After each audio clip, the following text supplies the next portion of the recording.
I've always admired the process of building the trumpets. I had worked, like I said, for another company, and at Schilke, they don't skip steps, you know. They do it the right way.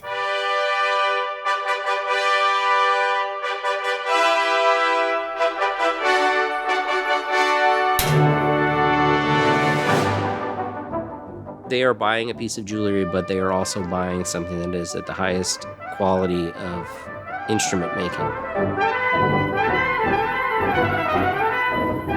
What we do here is we try to make the instrument as perfect as possible. And the only way to make it perfect is to take that precise part and give it to a craftsman. When I'm building trumpets, I always think about who is this trumpet going to end up with? The golden rule of Schilke. If you're not thinking about the person after you, you're not really doing your job correctly.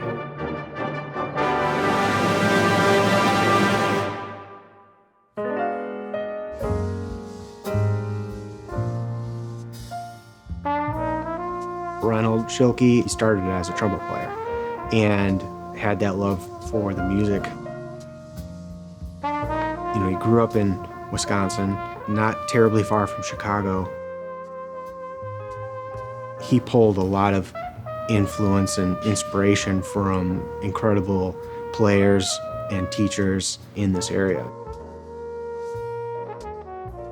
He started very, very young. I believe 11 or 12 years old, he played in the Holton band down in Elkhorn. And so I think because of the Holton experience and playing with the band down there, he also was introduced to the manufacturing side of instruments. He ultimately honed his craft as a player to become a principal of the Chicago Symphony. At the same time, in the 30s and 40s, really starting to hone his craft in mouthpiece making and instrument making to the point of starting Schilke Music Products in 1956.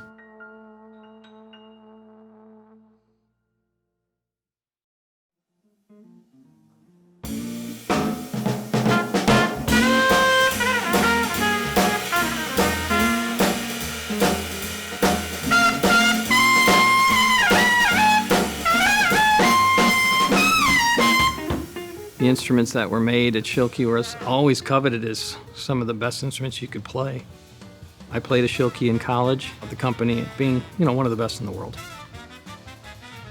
I opened a company called Naumann Trumpets, which really focused on natural trumpets, Baroque trumpets. After Reynolds' passing in 1982, Joan and Reynold Jr. took over the company. They were looking for a buyer. They were looking for a special buyer, so they wanted a family to continue it. We very much treat it as a family business. My wife was involved with this, and she has a degree herself in finance, so we're a good team. She handles every aspect of running a business that's outside of making an instrument. The two of us kind of embarked on this journey to acquire the company. I think the important part to Joan and Reynold was that the legacy of their father was going to continue. That was, without question, something we were going to do. Reynold, in his prowess and his genius, really, as a player and as a maker, his method, is really the only way to go. The E3L, the E3L4, the piccolos, the G trumpets, those are all Reynolds' designs, all stood the test of time.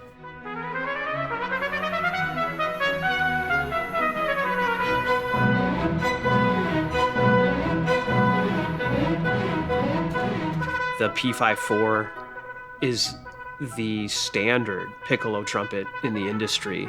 We're building it the same way that they were building it over the generations because we are honoring the design. Trombones is a whole different animal. We actually embarked on building trombones back in 2006 under the Schilke brand name. It's a 10-year process. Even though that sounds like an incredible amount of time, to develop the tooling, to develop the abilities, the craftsmanship, the parts, it took that long to get ourselves to a position to impress someone like Gary Greenhow. Similar lineage to Reynold Schilke in a lot of ways, a player turned maker. He was embarking on retirement and was looking for someone to purchase it. So thankfully, our experience over the last 10 years building trombones gave me the knowledge to be able to go and sit down with him, talk to him, and explain to him we have the ability to make his trombones at the level he would expect. You've got the Schilke side, the innovations with the trumpets, now paired up with the Gary Greenhoe's project and his innovations with regard to his instruments. I guess you could say it's a match made in heaven. What they do here is really quite magical.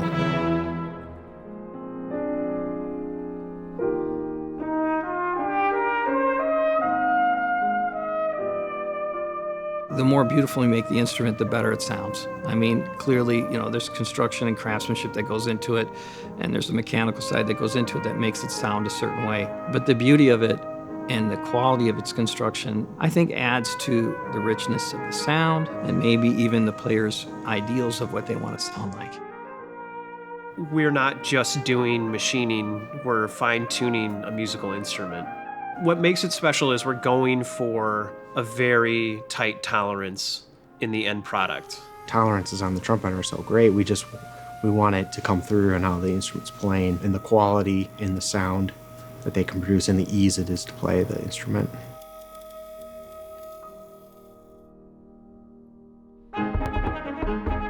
There's lots of pieces in a trumpet.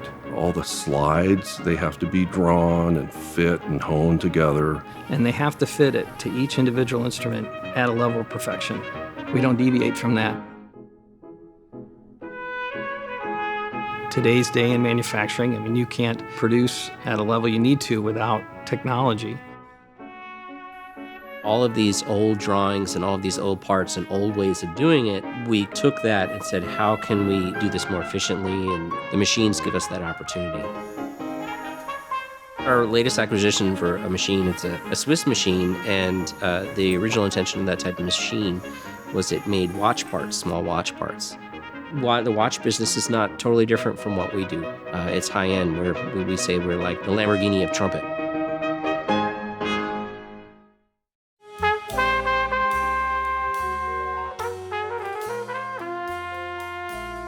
When I'm building trumpets, I always think about who is this trumpet going to end up with? Maybe it's going to be, somebody really famous. I mean, I've built a couple trumpets for Dizzy Gillespie. One of our artists, Rick Baptist, has played a B5 since 1965. B6 was an original horn that John Faddis played. Marc Guijon was integral in the design of the MG model on the Soloiste. It's just fascinating to come in contact with these legends.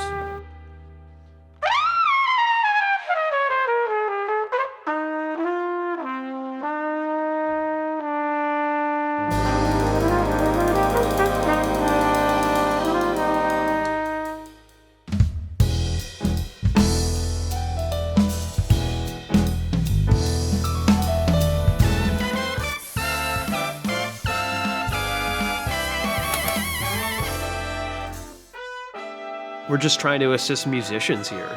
We're trying to make it better for them. Playing the trumpet can be an uphill battle, and anything that we can do here to make that a little bit easier is our goal. We put a little extra time and effort into that finishing process so that when the trumpet player gets the horn, in a way they don't have to think about the trumpet. They are incredible craftsmen here, and on a daily basis, I'm very lucky to have them. Obviously, I've liked doing this, or I wouldn't have been here for 36 years. I'm proud to be a part of it. It's a tight-knit group. A great deal of us are musicians. We have a commonality. We love music. It gives us a connection that it goes beyond the walls of Schilke. We know what it's like to be, on the battlefield, on the bandstand.